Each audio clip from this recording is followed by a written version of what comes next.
Hey guys, I got the air on because the it is so hot and humid out here right now. It's brutal. Um, God, I want it to be September already. I hate August so much. But here's my video review for Bullet Train. This was a movie I was actually pretty looking forward to, just because it's got Brad Pitt and it's directed by the guys who did or one of the guys who was a part of the John Wick series. That was David Leitch. He's pretty much, he's kind of separated from his co-director from John Wick, and he's done most of his own stuff in the past, and he's gone on to direct Deadpool 2 and some other movies. He's directed a lot, and you can definitely tell. But this one is a kind of an original story. It turns out it's based on a book. I had no idea this was based on a book, but apparently it is. So Brad Pitt is the main character of this film. He doesn't have a real name, but his agent name is Ladybug, because he's supposed to be really lucky, but he himself is constantly telling himself that he always has bad luck. And he gets into some more bad luck when he goes on this mission in Tokyo, and he gets on this bullet train that goes super super fast, and he has to get this briefcase that has something very valuable that is tied to this gang called the White Death, led by a character played by Michael Shannon. And that's not a spoiler, by the way, even though it may seem like it when you see the movie, but he's in the trailer. There's really, that shouldn't be surprising. But there are tons of, quirky, kind of silly characters in this film that are after this briefcase as well. And it's kind of like this very convoluted and very layered plot to get this briefcase before this train reaches this gang that is after them, and craziness ensues. This movie is kind of strange because it is really not smart at all. This movie is actually really stupid.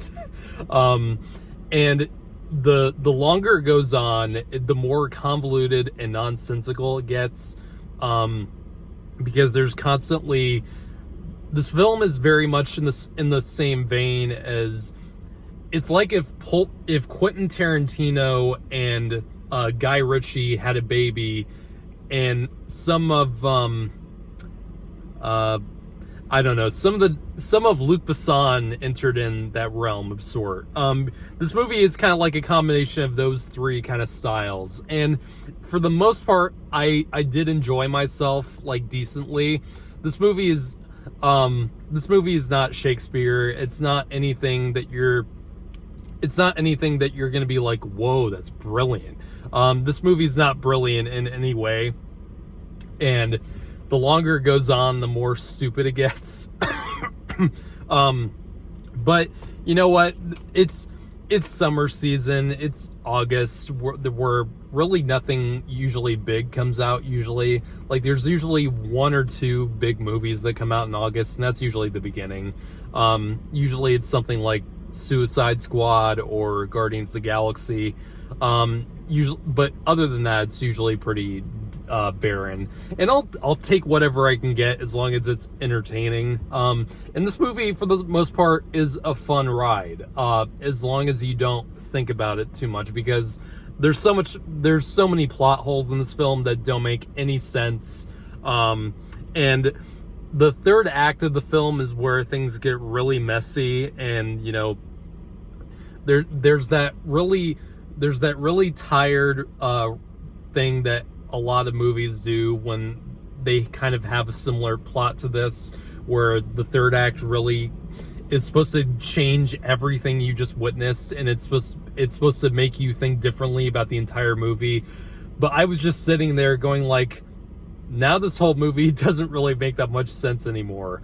Not that it made that much sense in the first two acts, but it got really, really dumb by the third act. And I really tried not to think about it, because the rest of the movie was actually carrying me quite well, because even though the script is not great, I do like.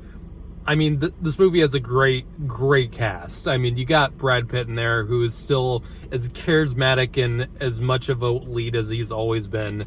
He still has it, and he's so good at what he does. But he's not the only interesting part of the movie. There's also a lot of, funny side characters in the film. Probably the most, the biggest standouts of the film are Aaron Taylor Johnson and Brian Tyree Henry, who are two brothers in the film, and they are great in this film. Like, both of them have great chemistry with each other, and you can definitely tell that they're brothers in the way that they talk to each other, and they do have great banter back and forth with each other, and it was making me laugh quite a bit.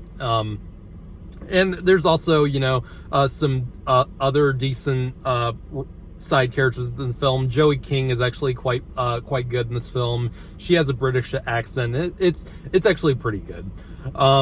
Michael Shannon, for the brief moments he's on screen, is pretty damn fun as well.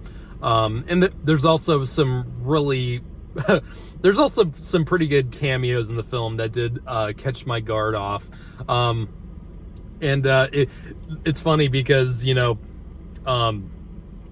there was a movie with three of these actors together in one film in March. And when you see the movie, you might remember what I'm talking about.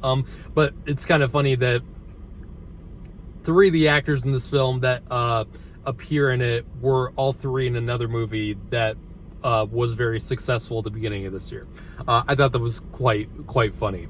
But yeah, like, the action scenes and the fight scenes are very well done. I mean, David Leitch, regardless of how good the script is usually great with action. Like, his fight choreography. I mean, John Wick was so refreshing when it came out, because in the previous years, the action genre was filled with so much shaky cam and handy cam stuff, and you couldn't really tell with most action films in that kind of the Bourne Identity era, where, everything was full of that kind of cinematography and camera work.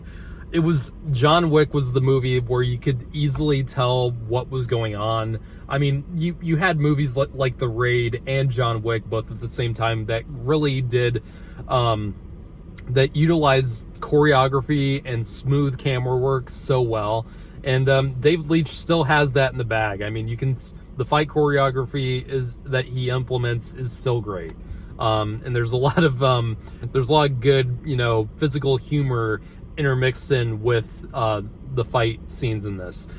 Really kind of reminded me of, something like, the movie Shoot 'Em Up with Clive Owen and Paul Giamatti, something like that. The movie does get pretty damn cartoonish, and that's kind of one of the things that didn't really work for me in the film. Like, especially near the end, like, there's stuff in this film where it's like, you gotta be fucking kidding me. Really? You survived that shit?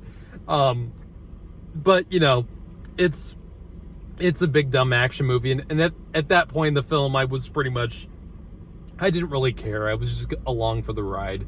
And as long as you can get past, the kind of the really dumb, plot devices that get mixed in with this, and a lot of the revelations that don't really make sense, if you can somehow get past those, I think you can find a pretty enjoyable, kind of action comedy in here. And I did have fun with it. So I'm going to give the film a 7 out of 10. It's not great by any means, but I thought it was still entertaining.